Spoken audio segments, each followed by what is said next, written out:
Hello बच्चों, good morning.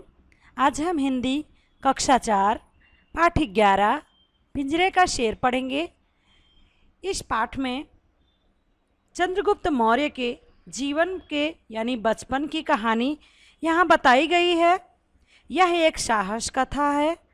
इस पाठ में चंद्रगुप्त मौर्य की किशोरावस्था के एक घटना के बारे में बताया गया है, जिसमें उनकी बुद्धि और कौशल का वर्णन किया गया है। तो आइए इस पाठ को हम पढ़ते हैं। चलिए अब हम इस पाठ को पढ़ेंगे। पुराने समय की बात है। तब भारत अनेक राज्यों में बटा हुआ था।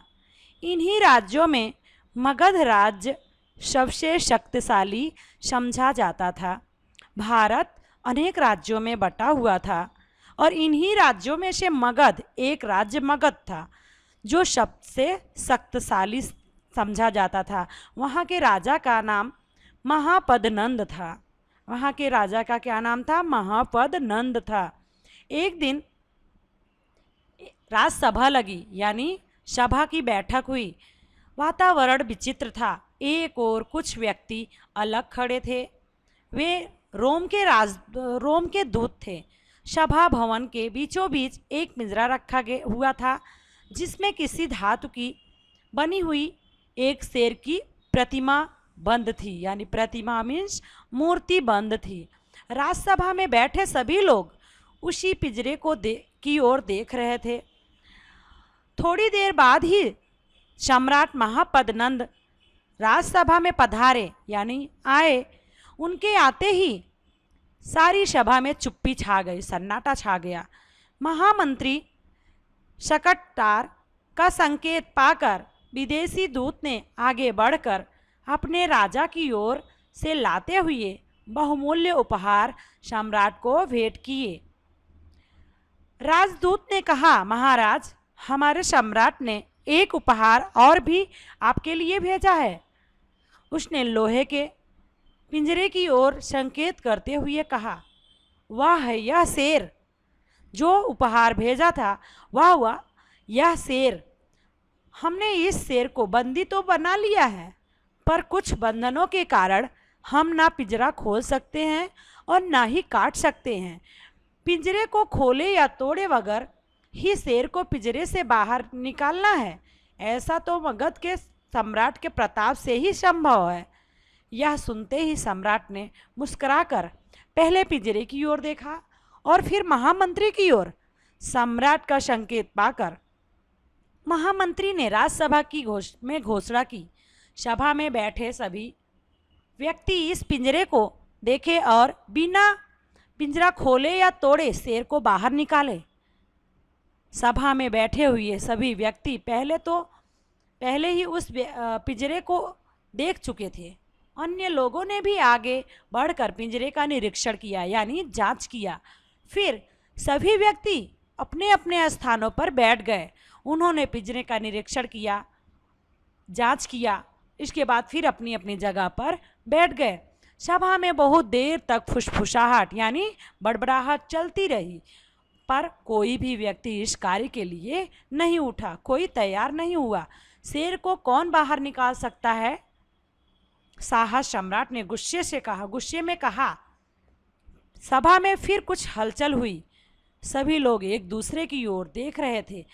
सभी की आंखें लज्जा के कारण झुकी हुई थी। सम्राट फिर गरज उठे, मगध की बुद्धि को क्या हो गया है? महापद्नंद की राजसभा में ऐसा कोई भी ज्ञानी नहीं जो शेर को बाहर निकाल सके। सम्राट की जय हो।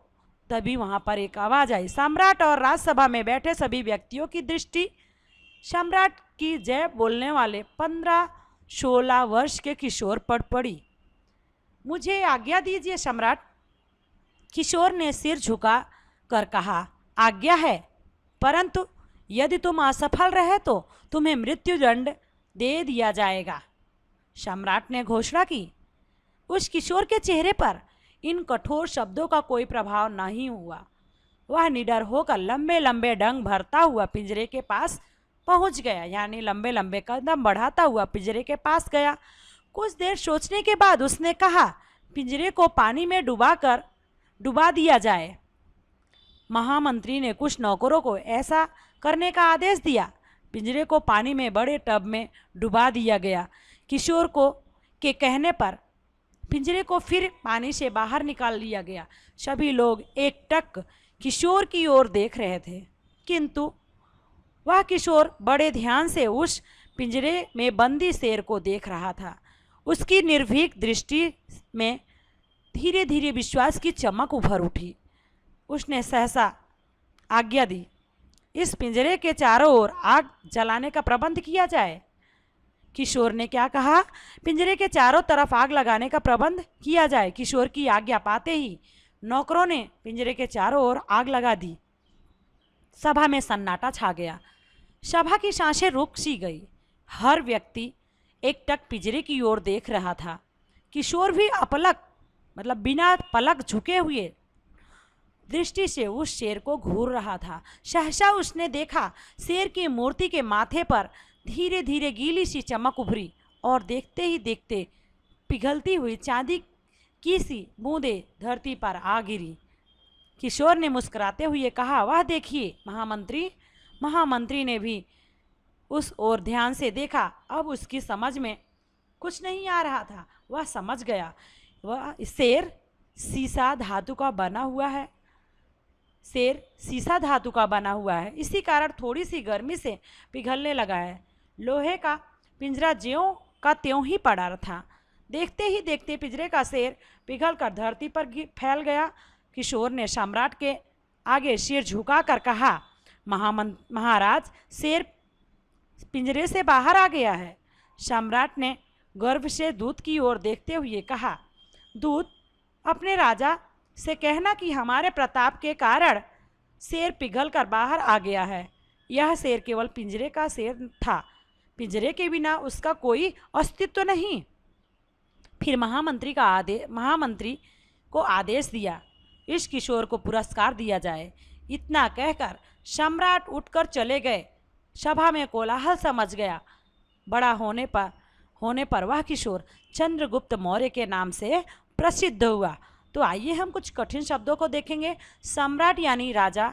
निरीक्षण माने देखना, जांच करना, यह देख के सब बातें ठीक है या नहीं, यानी जांच पड़ताल करना। प्रतिमा मीन्स एक वास्तविक या कल्पित आकृति के आधार पर बनाई हुई मूर्ति। बंधन मीन्स प्रतिबंध। और डंग मीन्स एक जगह से पैर उठाकर दूसरी जगह पर रखना यानी कदम। फुसफुसाहट यानी अतिशय मंद या धीमे स्वर में कान में कुछ कहना। सुदृढ़ मीन्स कुछ खूब दृढ़ या मजबूत। अस्तित्व मीन्स मौजूदगी यानी विद्यमानता। तो बच्चों, आज का वीडियो हम यहीं पर समाप्त करते हैं। अगली वीडियो में हम फिर मिलेंगे। धन्यवाद।